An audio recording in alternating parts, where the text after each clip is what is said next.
Here at Sharon High School, we give students many opportunities to visit different countries throughout the school year. Here, we will take a closer look at the Spanish exchange program. This program allows students to fully immerse themselves in the Spanish culture. Here's Kendall Hewitt to give us more information. At Sharon High School, students receive opportunities to travel to different countries throughout the school year and during the summer. We took a closer look at the Spanish exchange program that takes place in the month of November. It's a great opportunity for students from Sharon to travel to Spain and immerse themselves in a new environment, understand cultural differences, and practice the foreign language that they are studying here. Well, I think the best way for Yeisha to know Spanish is when she goes to excursions with the school, because there she doesn't have the help of anybody for asking things. If she wants to buy something or stuff like that, she don't have my help to do that or any teacher's help, so she has to do it alone, and that helps so much. I would rate the Spanish exchange trip 9 because the trip itself was amazing. We went to so many different places as a school, and our host families also took us to many different places as well. Everyone bonded together as just one whole group of friends. The weather was terrible, so I'm guessing that would be the reason why it's not a 10 out of 10, because it was just really cold, and I don't know, you gotta pack really well for the weather. The SHS students involved in the exchange trip live with a host family for 12 days. This forces them to speak Spanish and improve upon their language skills. The trip is filled with sightseeing, going to school, and having fun. It is an experience of a lifetime where new bonds are created and unforgettable memories are made. We would recommend that all SHS students consider going next year. Thanks, Kendall. Up next, we have Cole King and Matt Jacobson taking a closer look at Sharon's big win over Bellingham. Not only was this win good for the program, but it also gave them momentum as they headed into the Thanksgiving game against Oliver Ames. It was pretty good, I didn't expect it at first, but after that first touchdown, I was like, okay, I'm starting to feel it a little bit, I had my eyes on the end zone the whole time. I just tried to push my way there, and I got there. After the game, I've never been so happy in my life. It was the best game I've ever played. After the third quarter, I was like, okay, we got this wrapped up in the bag, we won. So yeah. We left some sort of legacy. We haven't, we didn't have the greatest season, but scoring 40 points, it helps it a little bit. So. It definitely gives us more confidence, especially in our run game. We've been focusing a lot on the pass, so it'll give us more confidence that we can run it a little more against OA. So I think that will kind of influence the game. I was really excited. Not touchdown this season, kind of I don't know, I wasn't even sure if I was going to score another one this year. It feels really great, it just feels great to have a good game. It feels great to win. It was a really fun game. The Eagles went on to beat Oliver Ames 21-7 on Thanksgiving, finishing off their season on a good note. Nice job, Eagles. Although here at Sharon High School, sports are not our authority, we have some amazing musicians. Here's Rohan and Kareed to give us more information on the Brotherhood of Grace, a band that two brothers here at SHS play for.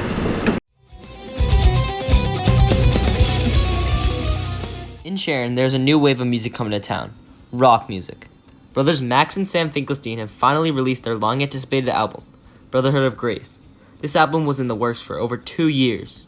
Max and Sam began playing music from a very young age as a consequence of the musical environment that they grew up in. In the Finkelstein household, music was always playing around the house. Early on, they both began to play instruments. When Max was only 3 years old, he initially picked up the guitar, and when Sam was 2, he began to play the drums. As the time went on, both immensely progressed. However, when Sam was around 6 years old, he began to fiddle with the guitar. He learned how to play very quickly, as he would always watch his brother practice. Within a couple of months of Sam playing, his skills outweighed the skills of Max.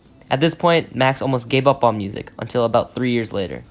Max and Sam were in the ensemble program, and Max was playing the guitar and Sam was playing the drums. Already, though, there were 2 guitarists in the band, so a leader of the ensemble decided to hand a bass to Max. Instantly, the bass began to click with Max. From that point on, the bass changed Max's life. Since then, Max and Sam have been gigging out regularly in the greater Boston area with a variety of different people. From 2012, they have been playing in their own band, Brotherhood of Grace, and have had a variety of different lineups. Max and Sam describe their music as being progressive, an ambiguous genre that draws inspiration from metal, rock, and jazz. In the fall of 2015, they began to write and record their first record. This was nearly a 2-year-long process in which they would spend hours each weekend writing and recording music, on top of keeping track with their schoolwork. In June of 2017, they finished recording their album and sent it off for mixing and mastering. The album was declared finished by January of 2018 and was released in October of 2018. Here's a quick clip of Max Finkelstein showing off his amazing skills.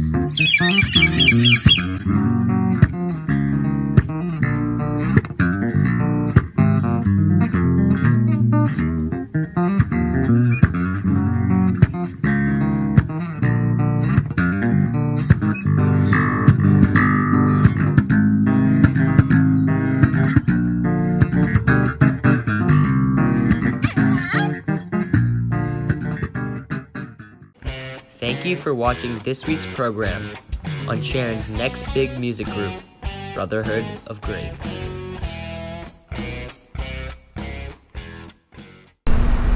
Thank you, Rohan and Kareet. Next, we have Lena Joy and her team diving deep, getting some crucial information about the debate team and their key to success. This is Scott Blatt and Alicia Pasternak. They are 2 of the 3 public forum debate captains here at SHS. And this is Daniel Ivanov and Sanjana Koda. Daniel is the 3rd public forum debate captain, and Sanjana is the Lincoln Douglas debate captain.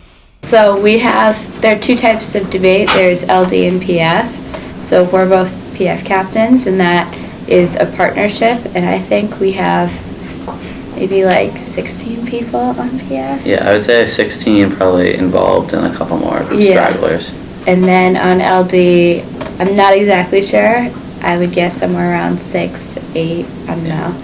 The debate format is quite complicated. There are many different parts to it. So public forum debate is sort of like an instantiated kind of like argument. So you come up and you do like a 4-minute speech, which is pre-written, that's the case. And afterwards there's several crossfires, which are basically you and your opponent stand and actively try and poke holes in the other's argument. And then there's rebuttal, which is basically you read an off-the-cuff speech trying to point out the weaknesses of your opponent's case and make ground. And then you go on to summary, which is basically you go over the round and say why you're winning so far. There's another crossfire, and at the end there's a final focus, which is just you wrap everything up and summarize why you won. And the big difference between PF and LD is in PF you debate with a partner, like you have a partner with you, but in LD it's just you against your opponent. But the structure is usually like about the same. There is also a very specific dress code. In tournaments, there's a more stringent code. You have to come in with like a suit or formal clothing. Students must prepare for all aspects of the debates. Mr. O'Reilly, one of the 2 debate team supervisors, said that students spend over a month preparing for each tournament. We practice Mondays and Thursdays, but they spend a significant amount of time doing work on their own. Team members are even continuing to prepare just minutes before it's go time. On the day of the debate, the students can feel a wide range of emotions. The days before can be pretty stressful because almost always it works out that no one's done their work and you have to make up for that in a 3-day span. But once you're there and like all that's behind you, I think it's pretty exciting. It's pretty fun. If you've done your work, it can be a bit stressful, but it's pretty fun, especially a lot of the teams you'll go against and you hear new arguments, and there's some stress to it, but it's really fun seeing all your prep go into action. So. Debates happen with every new topic, which are usually published every 1 to 2 months. At competitions, which take place at other high schools, Sharon often faces these schools. Well, there are a couple schools that have a lot of funding. So in Massachusetts, there's I'd say the big 3 are Newton South, Acton, Boxborough, and Lincoln Sudbury. And so you see them winning a lot. So I would say those, if we ever want to be really competitive and really rise to the top, they're going to stand in our way. The topics that are argued differ between a public forum or a Lincoln Douglas debate. It's a different topic for every month. And PF and LD, they have slightly different sorts of topics. PF is sort of out of the headlines. So for example, last year we debated universal background checks and whether or not Catalonia should be granted independence. Right now, our topic is on the pharmaceutical industry and whether or not we should put price controls on them. Lincoln Douglas usually does more philosophical topics, and usually they surround poverty and issues like that. Our next story is an inspirational group project led by Eva Wallace about metachromatic leukodystrophy awareness and how her sister Caitlin is starting an MLD club here to raise money for a cure. Doctors at Children's Hospital of Pittsburgh believe they are close to finding a cure, and I hope that my contribution to their research helps make their goal possible. With the help of faculty in our school and my parents, I have been looking into various foundations to direct funding to. My goal for the club is to raise awareness about this rare disease because not many people know about it and help out the doctors with their research. Over this past summer, Caitlin's little brother Brooks, who was only 1.5 years old, was diagnosed with this brain disease. After many doctors did not know what they could do for him, his parents took it upon themselves to find help. Luckily, they found a doctor in Pittsburgh who has been doing clinical trials trying to stop the progressing of this disease. They saw a decline in his walking, and that was the only symptom that he had. And from there, he hasn't shown any more. But they were very sure that something was wrong, so they did not stop with the doctors. They made him go through every single test, and he was diagnosed this past summer, and he's receiving treatment now at the Children's Hospital of Pittsburgh. Right now, he is undergoing chemotherapy to help decrease the progression of this disease, and he will be going through a stem cell transplant from a donor that has a high enzyme level so that he will receive the enzymes in his body that he needs. There's been clinical trials done to help decrease the progression. However, Brooks is the second youngest to ever receive this type of treatment, so they're unsure of what to expect. Symptoms of children with this disease include the loss in ability to walk, talk, function of their hands, seizures, and many others.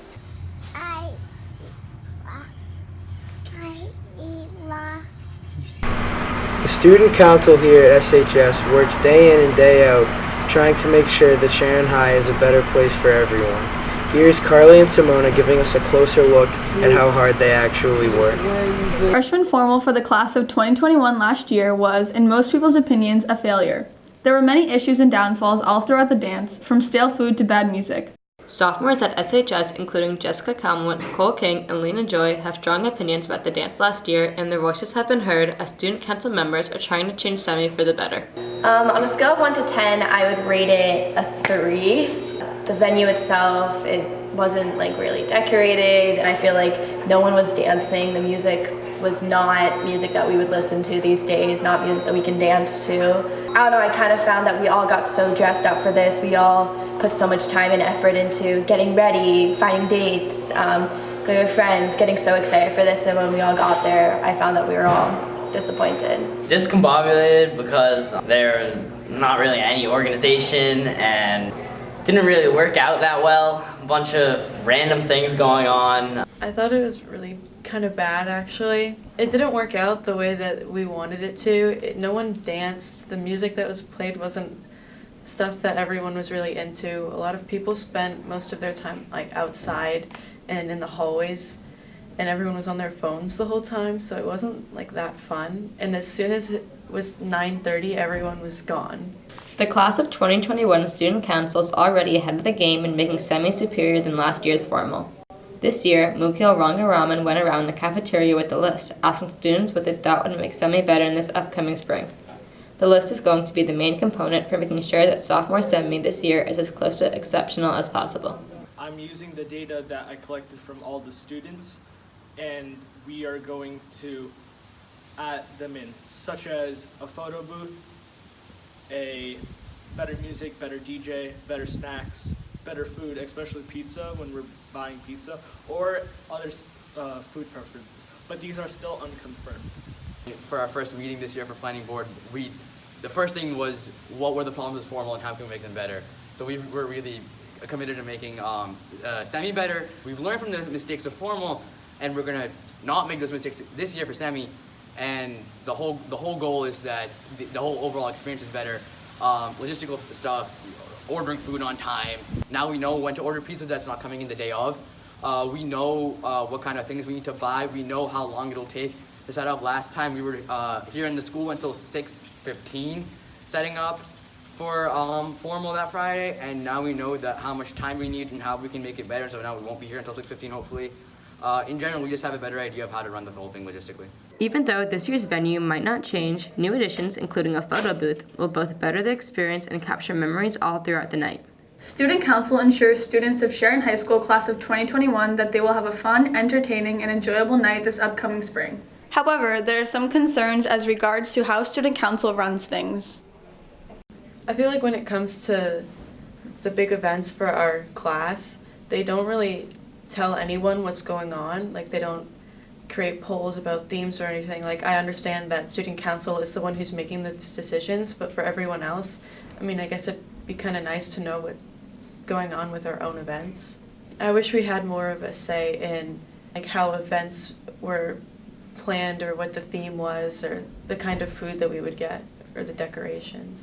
There are many clubs here at SHS, in particular the radio club supervised by Mr. Tessier.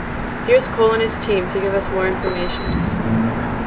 So really what the purpose of Radio Club is to promote live performances. And that could be music, it could be poetry, it could be stand-up comedy, like anything that you could qualify maybe as performance art is really what we're there to support. And so we'll, in addition to that, because that involves a lot of like sound and AV equipment, we typically get asked to DJ pep rallies, live events, anything that needs music or a microphone. We're kind of like the go-to tech crew for that sort of stuff. On top of that, we also ask him, what events does the radio club put on? The big ones are open mic nights, where students can sign up to perform any kind of performance art. And, like I said, we've had a whole range of music artists, rappers, bands, stand-up comedians. We've had a couple magicians. In the past, we've also held some concerts. We had some really good acts who were performing at a lot of our open mic nights. We kind of invited them together to join and do sort of kind of a smaller set of that. So we'll DJ dances, things like that.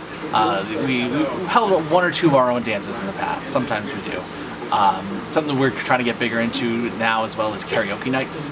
On an average open mic night, the radio club goes up to the library after school and moves around all the tables and chairs to make a nice place for the audience to sit. Also, they get all of their equipment set up and then usually finish that around 5. After that, they have a little downtime, and then around 6, all the performers start to arrive and they do sound checks. They set up all the equipment and get the snack table all ready. Lastly, around 7, the audience gets there and they start the show. Lastly, we asked Mr. Tessier and Olivier what the roles of the club are and what steps are necessary to achieve their goals as a whole. So I like to think of myself as kind of the silent partner. So we usually have 1 or 2 presidents who are in charge, and usually me and the presidents will meet together and talk about what they need to do to get the next steps done. So during the meetings, they tend to run those, and I just kind of chime in if they forget stuff or things like that. As club president, I handle I guess the general running of the club, making sure we're on track for things like our open mic nights, making sure we have enough decorations, making sure we have enough food, making sure we have enough things like that, and also just being, I guess, the representative towards, I guess, the performer community within Sharon High School, and talking to them and trying to get them to show whatever performance they want to at our open mic nights. Talking within the radio club and asking the radio club members what they think we can improve about our events, whether that be whatever we play music for, one of the charity events that go on within the school, or whenever we play music for the pep rallies, or whenever we do our own open mic nights or karaoke nights. asking those members within or those involved what we think we can do better. One of the ways that they can attract more people is by getting their supporters that come to the events or that perform at the events to reach out and talk to their friends, their family, try and get them to come so that it's more of a personal touch and they're more enticed to go and watch these great performances.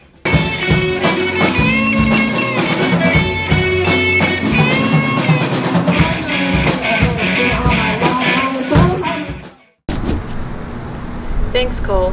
The Radio Club does not get the attention that it deserves. Our next big news story is the new addition to the SHS staff. Here's Lena Joy giving us more insight on the new addition. Meet Mr. Jeffrey, our new hall monitor. His position was created to help make our school a safer place. So one of my things is obviously to keep everybody safe, from students to faculty, and also to make sure nobody's partaking in any illegal activities, such as anything that's in the handbook that you shouldn't be doing, from vaping to drinking to pills, maybe selling something that you shouldn't be. So anything that's part of breaking rules, and also not just that. I think one of my roles here too is I also want to speak to the teenagers. If there's any type of issues that's going on, they feel comfortable with speaking to me. I want to be as helpful and resourceful as possible too. Often the busiest time of day for him is Eagle Block. That's because instead of a lot of times people utilizing that time to try and catch up on work and try and do something, just utilize their time properly. A lot of times people have to float around and just be in the bathrooms, and just they think that's more free time to just be in the hallways. So I have to try my best to navigate people to classes. Before joining the staff here at SHS, Mr. Jeffrey has had a multitude of jobs, many of which included working with teens or in security. I worked for the Department of Youth and Services that was dealing with teenagers who were locked up for criminal activities. But every job place has a different part that helps me out into the next role. Thank you. Thank you. Thank you, Lena, and also thank you, Mr. Jeffrey, for giving us helpful information about your new position and purpose. This has been Lena Joy and Jared Flukager signing off. Thank you for tuning in to the Eagle Eye. We hope you enjoyed. Good.